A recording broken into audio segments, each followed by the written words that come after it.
मौनी अमावस्या पर जब साधु संत स्नान करने के लिए पहुंचे थे और उसी समय आपको बता दें कि शंकराचार्य अविमुक्तेश्वरानंद जो है वह भी स्नान करने के लिए पहुंचे थे, लेकिन उस वक्त एक तरफ प्रशासन की तरफ से प्रोटोकॉल का हवाला दिया गया तो वहीं दूसरी तरफ स्नान जो है वो शंकराचार्य नहीं कर पाए। आज इसी पर बातचीत करने के लिए शंकराचार्य अविमुक्तेश्वरानंद रिपब्लिक भारत से बातचीत करेंगे, उनका पक्ष भी जान लेते हैं।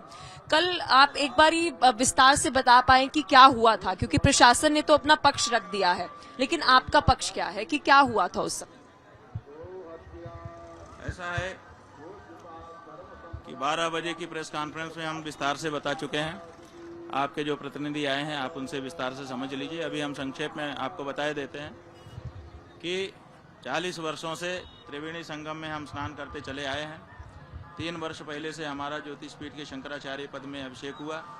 उसके पहले लगभग 22-23 वर्ष हम शंकराचार्य जी के प्रतिनिधि के रूप में यहाँ आते रहे और कार्य करते रहे।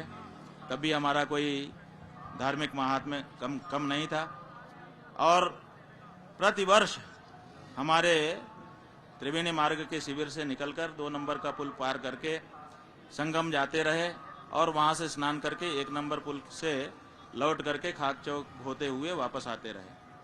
तो यहाँ के जो मेला के अधिकारी हैं सब जानते हैं कि इनका यही प्रतिवर्ष का नियम है। निकलने का समय भी 9 बजे का हमारा फिक्स है, हर बार बदलते नहीं है।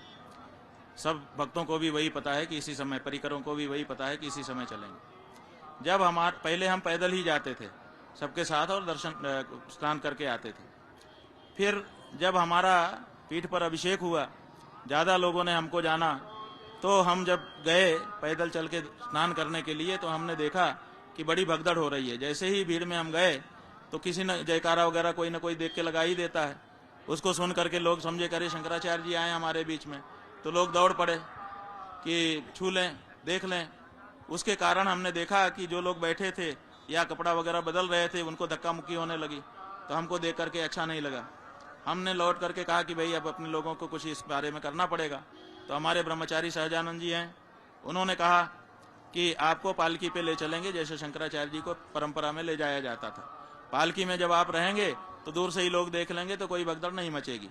पालकी का प्रयोग किया ही इसीलिए जाता है। भारत का प्राइम मिनिस्टर या भारत का प्रेसिडेंट भी अभी जो प्रशासन है तो इसीलिए ऊंचे आसन पर खड़े होकर निकलता है ताकि कोई भगदड़ ना मचे, जो जहां है वहीं से उसको देख लें। तो पालकी से ये सुविधा हो गई कि भगदड़ नहीं मचती थी।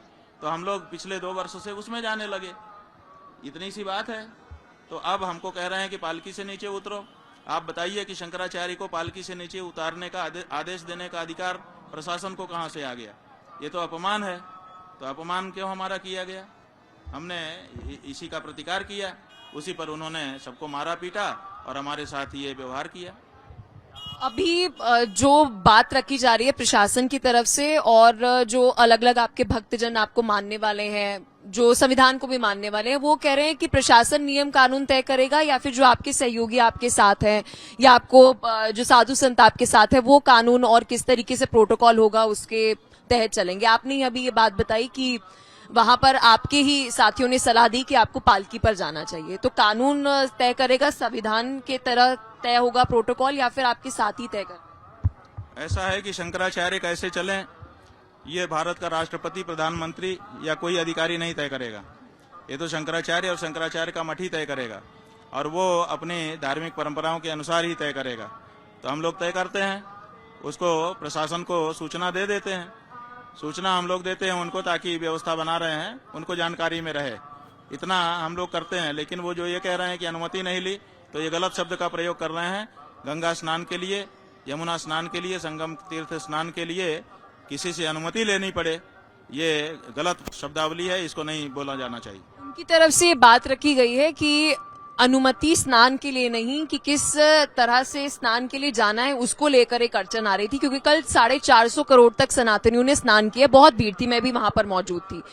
तो उस समय बैरिकेटिंग तोड़ी गई है, ऐसा वीडियो प्रूफ भी पुलिस की तरफ से दिया गया है और उसमें नजर आ रहा है कि आपके साथ जो आपके साथी हैं वो बैरिकेटिंग को लांघते हुए वहां से जा रहे हैं। तो आप प्रशासन की बात माने या आप जो बात कह रहे हैं उसे माने, और बीच का रास्ता कैसे निकलेगा? क्योंकि कानून को भी मानना है और आपके भी साधु संत है जो एक नियम अनुसार ही जो है वो आगे चलते हैं। जो वीडियो आपको दिखाया गया है वो कुछ सेकंड का है। हम आपसे अनुरोध करेंगे कि आप उनसे पूरा वीडियो मांगिए कि जब बैरिकेडिंग के पास हमारे समूह के लोग गए तब से लेकर के जब उसको पार कर गए तब तक का पूरा वीडियो वो दें।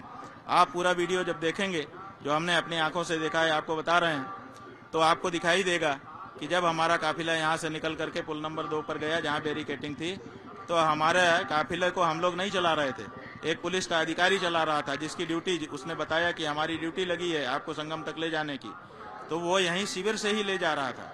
और वो थाने का इंचार्ज था, माने छोटा अधिकारी नहीं था, अधिकारी था, उसके साथ सिपाही थे, और फिर वो सबसे आगे चल रहा था। उसी के पीछे पीछे हम लोग फॉलो कर रहे थे कि जो जहां ले जाएगा वहां से जाएंगे। और फिर वो गया, जा करके उसने वहां पर बैरिकेडिंग पर जो पुलिस बल था उससे बात की, और बात करने के बाद जब पुलिस बल ने बैरिकेड हटाए तब हमारे लोग जाने लगे। अब उसमें हमने जो देखा है, जहां तक हमको याद है, कभी कभी सब चीजें एक साथ नहीं दिखती रहती हैं, क्योंकि ये नहीं रहता है कि इसको भी देख लें। जो दिखा है, तो जब हम लोग जाने लगे तो ऐसा रहता है ना कि पुलिस जब बैरिकेड खोलती है तो कभी कभी बंद कर देती है, तो लोगों को ये हो जाता है कि कहीं बंद न कर दें तो जल्दी से हम भी घुस जाएं। तो ये जल्दबाजी करके लोग आगे जाने लगे, तो उनका जो पीछे थे वो फैलाव हो गए, तो अगल बगल के जो बैरिकेड थे वो जरूर उनके शरीर के धक्के से गिरे, लेकिन बैरिकेडिंग तोड़ी नहीं गई। जब पुलिस वाले ने बात की पुलिस वालों से, पुलिस वालों ने बैरिकेड हटाया, तब हम लोग आगे बढ़े। और वो पुलिस, अगर हमारे लोग मनमानापन कर रहे थे तो वो पुलिस वाला वहीं रुक जाता कि साहब आपके लोग मनमाना कर रहे हैं, हम नहीं आगे ले जाएंगे। लेकिन उसने तो कोई शिकायत नहीं की, वो लेके गया और संगम तक लेके गया, और जहां हमको रोका गया वहां कोई दिक्कत नहीं थी, हम तो चले ही जा रहे थे, बड़ी शांति के साथ जा रहे थे। पुलिस वालों के रोकने के बाद और 2.5 घंटा हमको वहां खड़ा रखा गया। अगर हमारे वहां रहने से, जाने से कोई दिक्कत थी तो 2.5 घंटा कैसे वहां पे हम रह गए? 2.5 घंटा आपने हमको खड़ा रखा, क्या असुविधा हुई बताइए? जब 2.5 घंटा हमको वहां पर खड़ा रखने से, हमारे काफिले को खड़ा रखने से कोई दिक्कत नहीं हुई, तो हमारे जाने से, मूवमेंट में रहने से क्या दिक्कत थी? तो आप उनसे पूरा वीडियो मांगे, हमको विश्वास है कि जब पूरा वीडियो आप देखेंगी तो हमसे नहीं, उनसे प्रश्न पूछेंगे आप। जब आप वहां पर मौजूद थे और प्रशासन की तरफ से ये बात कही गई, और मैं भी उस वक्त वहां पर मौजूद थी, 2.5 घंटे जब वहां पर ये सब कुछ हो रहा था, तो प्रशासन ने बात रखी कि आप जब स्नान करने के लिए आगे जाएं तो पालकी से नीचे उतरकर स्नान करने के लिए जाएं। आपने कहा कि आपके सहयोगियों ने तय किया था कि आप पालकी पे सवार होकर वहां स्नान करने जाएंगे। क्या उस समय आपको एक सेकंड के लिए ऐसा नहीं लगा कि प्रशासन की बात मान ली जाए, ये बहुत आगे बढ़ रहा है, भीड़ वहां पर और ज्यादा परेशान हो रही है, और बीच का रास्ता निकाल लिया जाए? अभी जो सोशल मीडिया पर बहुत सारे आपके भक्त हैं और जो प्रशासन को भी मानते हैं, वो नीचे कॉमेंट कर रहे हैं कि ऐसा लग रहा है कि कोई ईगो टसल चल रही है। ऐसा है कि पालकी से नीचे उतरने में हमें कोई दिक्कत नहीं थी। हमने पुलिस वालों को कहा भी कि हमारे पैरों में कोई खराबी नहीं है, हम पालकी से नीचे उतर के पैदल जा सकते हैं।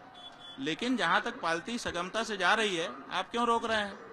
जहां भीड़ दिखेगी हम खुद ही उतर जाएंगे। तो वो कह रहे थे नहीं अभी उतरो, और वो अपमानजनक शब्दावली में कह रहे थे। तो ये हमको ठीक नहीं लगा, तो हमने कहा हमको जहां तक सहज लग रहा है वहां तक जाएंगे, वहां हम अपने आप उतर जाएंगे।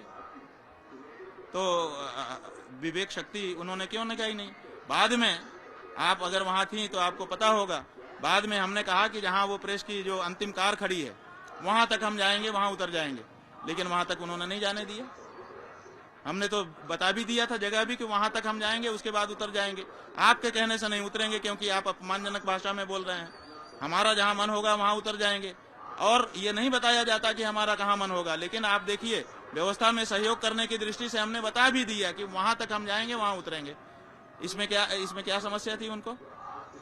अब आगे की राह क्या है? क्योंकि अगर इस कदर ही चलता रहा तो एक संदेश जो है, क्योंकि आपको पूरे देश भर के सनातनी मानते हैं, सुनते हैं, लेकिन एक व्यवस्था के साथ, प्रशासन के साथ चलना भी जरूरी है, क्योंकि हम कॉन्स्टिट्यूशन के अनुसार चल रहे, कानून के अनुसार चल रहे। तो आगे की राह क्या है? कैसे, मतलब यूपी सरकार, यूपी पुलिस के साथ आप आगे सहयोग का सोच रहे हैं कि उनकी तरफ से क्या पहल की जाए और आपकी तरफ से क्या पहल की जाए? बात यह है कि विचार ये है कि हम कानून के लिए हैं कि कानून हमारे लिए है। अगर हम कानून के लिए हैं तब तो कानून जो कहे सब हमको करना ही चाहिए, लेकिन अगर कानून हमारे लिए है तो फिर उसको उसी तरह से डिजाइन किया जाना चाहिए। लेकिन कानून जो कल 4 करोड़ तक की जनता यहाँ पर मौजूद थी उनके लिए भी तो है, वो सिविलियन की सुरक्षा की जिम्मेदारी यूपी पुलिस पर भी तो है कि उन्हें भगदड़ ना हो जाए, उन्हें परेशानी ना हो जाए, इसलिए मिलकर चलना है। इतने सारे लोग कुंभ में मारे गए, कितने पुलिस वालों को फांसी हुई है बताओ, कितने को कारागार हुआ है बताओ, कौन जिम्मेदार है बताओ। जब मर जाते हैं तो कोई जिम्मेदार नहीं होता, और जब जिंदा हैं तब कह रहे हैं कि उनकी बड़ी जिम्मेदारी हमको है। हम ये नहीं कह रहे हैं कि भगदड़ मचा दी जाए, मार दिया जाए, लेकिन ये बात बेईमानी है। आप उस संभावना को दिखा करके जो चाहे वो करने का प्रयास कर रहे हैं, ये गलत है। आप कोई संभावना दिखा दें और संभावना दिखा करके कुछ भी करने के लिए आप कहें कि हम तो यही करेंगे, नहीं तो ये हो जाएगा, और अगर हो जाए तो कहें हमने तो कहा था। ये तरीका गलत है, ये सही नहीं है, और अगर ये तरीका है तो इस तरीकों को बदलना पड़ेगा। तो अभी आप सरकार से क्या चाहते हैं? ये जो धरना और आपके जितने भी यहाँ पर मानने वाले हैं वो यहाँ पर, सुना ऐसा है कि कल अमावस्या की तिथि थी, संगम में अमावस्या को स्नान हम करते रहे हैं, 40 साल से करते रहे हैं। हमारी इच्छा थी हो जाए, दिन भर लग गया, 5 बजे यहाँ हमको छोड़ गए। रात को 1 बजे तक अमावस्या थी कि मेरी बहन, रात को 1 बजे तक हम यहीं बैठे रहे, 18 घंटे तक लघु शंका तक नहीं गए, एक बूंद पानी नहीं पिया, अन्न नहीं खाया, कि अमावस्या जब तक है तब तक प्रतीक्षा करता हूँ। हो सकता है वो लोग आए और कहें भाई गलती हो गई हमारे नीचे के अफसरों से, चलिए स्नान करिए, हमको स्नान करा दें। रात को 1 बजे तक हमने प्रतीक्षा की, इतना मौका हमने दिया। जब उनको अपनी गलती का कोई एहसास ही नहीं है, अपनी गलती को वो सही समझ रहे हैं, तो ये तो नहीं स्वीकार किया जा सकता है। आज हमारे साथ हुआ है, कल किसी भी साधु के संत के साथ होगा, हम कैसे स्वीकार कर लें? ये अस्वीकार है। माघ मकर गत रवि जब होई, तीर्थपति ही आव सब कोई, देव धनुज नर किन्नर श्रेणी, सादर मज्जहि सकल त्रिवेणी। सादर मज्जहि, मज्जहि माने स्नान करते हैं, और सादर आदर के साथ। तो यहाँ पर जो लोग आते हैं उनको आदर के साथ स्नान करने का अवसर मिलता है, सादर स्नान होता है। आप किसी का अपमान नहीं कर सकते, आप अपमान कर रहे हैं और स्नान से वंचित कर रहे हैं, दोनों गलत है, आप ये नहीं कर सकते। अब क्या किया जाए? अब आगे वसंत पंचमी आ रही है, हम देखते हैं कि शाही स्नान के बाद वसंत पंचमी का जो स्नान है बेहद ज्यादा महत्वपूर्ण होता है। प्रशासन अब क्या करे कि शंकराचार्य जो है वो वसंत पंचमी पर स्नान करने के लिए पहुंचे? अरे भाई आदित्यनाथ जी आ जाएं, कह दें कि अफसरों ने कुछ गलती कर दी महाराज, क्षमा करिए, बच्चे हैं, हाथ पकड़ लें हमारा, चलिए हम स्नान कराते हैं। क्या करेंगे हम बताओ?